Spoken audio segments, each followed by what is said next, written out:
حضرت امام علی رضا علیہ السلام سے روایت کی گئی ہے کہ آپ علیہ السلام نے فرمایا کہ مومن کون لوگ ہوتے ہیں؟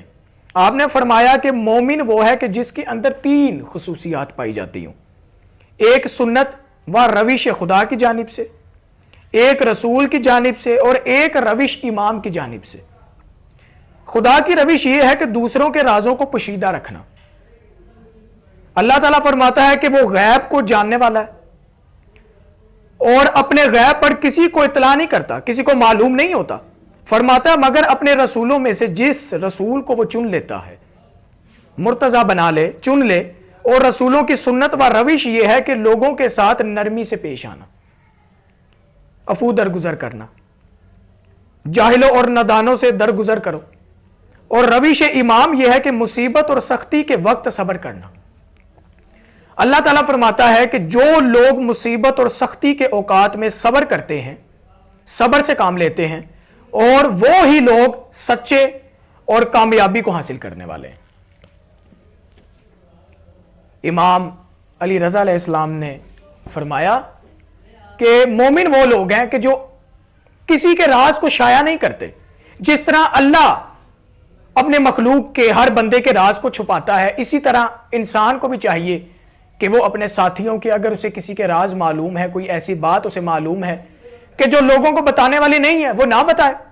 جو انسان کسی کے راز کو فاش کرتا ہے لوگوں کے سامنے، اللہ اس کے راز کو فاش کر دیتا۔ پھر فرمایا کہ مومن وہ ہے کہ جو نرمی سے پیش آئے، عفو درگزر کرے، لوگوں کے ساتھ اچھے اخلاق سے بات کرے، نرمی سے پیش آئے۔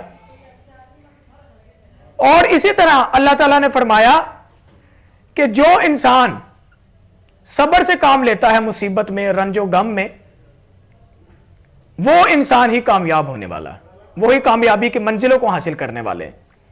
اور یقیناً مصیبت اور رنج و غم میں ہمیں اللہ پر امید رکھنی چاہیے، صبر کرنا چاہیے۔ اور یہ صبر کرنے کا سلیقہ ہم نے کربلا سے سیکھا کہ کربلا میں مصیبت بھی تھی، پیاس بھی تھی، ظلم بھی تھا، رنج بھی تھا، غم بھی تھا، لیکن اہل بیت نے صبر کر کے اللہ کا شکر ادا کر کر بتایا کہ صرف اللہ کی ذات ہی ہے جو بندے کو تنہا نہیں چھوڑتی۔ باقی ساری دنیا انسان کو تنہا چھوڑ سکتی، لیکن صرف جو ایک ذات انسان کے ساتھ رہتی ہے وہ صرف اللہ کی ذات ہے۔ اللہ کی ذات کبھی بھی انسان کو تنہا نہیں چھوڑتی۔